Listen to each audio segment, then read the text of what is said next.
కానీ వాడన్నీ చూస్తే మళ్ళా 2-3 ఏళ్ళు పోతే అవన్నీ మనం చూపించుంటే బాగుంటుంది. ఉండదు కరువు మాత్రం. కరువు స్లో పైసా వంద తుఫాను ఎంత బీభత్సవాలు ఒక్క తుఫాను సృష్టిస్తుంది, ఒక కరువు సృష్టిస్తుంది. కాబట్టి కరువు సృష్టిస్తుంది. ఒక కరువు అనేది 100 తుఫాను కంటే పెద్ద ప్రమాదకరమైనది. ఇది స్లో పాయిజన్, కనపడదు.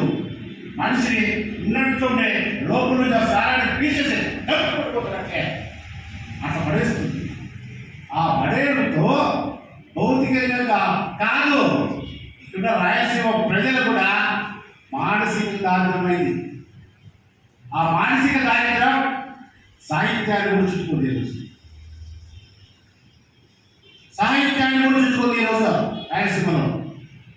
ఎందుకు చెప్తున్నామంటే ఓ పెద్ద ఆయన రాయలసీమకు ఒక గుండెకాయ లాంటి వాడు సాహిత్యాన్ని సింగంరెడ్డి సార్ దగ్గర అవసర దశలో పోయినప్పుడు ఎందుకు బతకాలని 50 ఏళ్ళు అన్నాడు మాట.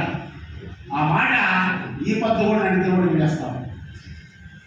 ఎందుకు బతకాలా, నేను ఎవరి కోసం బతకాల అనే మాట ఇద్దరులాగా చేస్తూ మనిషి చుట్టూ తీసుకున్నాడు. చుట్టుతాను ఒక కవిత రాస్తాను, సాహిత్య ప్రక్రియ ఎట్లయితేనో దాని మించినప్పుడు గొప్పవాడి భూమి మీద లేడు, నేనే గొప్ప అని ధీమాతో అందరూ అనుకోవడం లేదు. కొంతమంది ఇదే చెప్పుకుంటాం.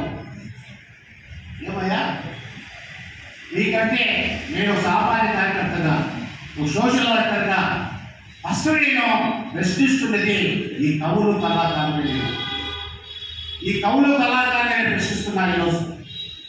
మీకు గుండె ఉందా, మీకు మెదడు ఉందా, మీకు కూడా ఏమైనా ఉందా?